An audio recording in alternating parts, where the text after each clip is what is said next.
એ રામ રામ ડાયરાને. આજે તો આપણે રેડી થઈ ગયા હતા. કારણ કે આપણે બે જગ્યાએ જવાનું હતું.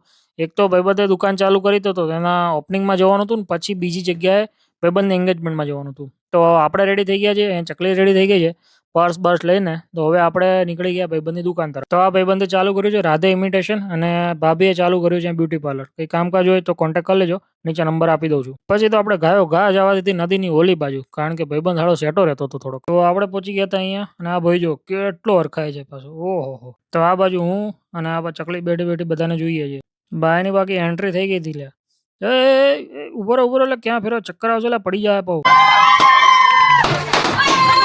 ત્યાં ભાઈબંધની હગાઈમાં પછી થોડાક જૂના મિત્રો મળી ગયા હતા. અહીંયા કીધું લાય એને થોડાક વ્લોગમાં લઈ લો. કોઈ પૂગે કે ન પૂગે, આપણે સૌથી પહેલા પૂગી ગયા ખાવા માટે. પેટનો ખાડો પૂરીને અમે ઘર જવા માટે નીકળી ગયા. પછી સાંજે આપણે જમવા આવી ગયા હતા ઓનલી ઢોસા હાઉસમાં. મેં કીધું લાય ટ્રાય કરીએ કેવાક આવે. મેં મગાવ્યું હતું મેસૂર અને ચકલીએ મગાવ્યું હતું ગોટાળો. ઢોસા ઠીક ઠીક હતા, પણ હાળું આ સલાડ એક્સ્ટ્રા લેવાનું, 20 રૂપિયા તો આના હાલવાના. તો બસ આજના વ્લોગમાં આટલું જ. તો મળીએ આપણે કંઈક નવા વ્લોગમાં. સીતારામ અંધાઈને.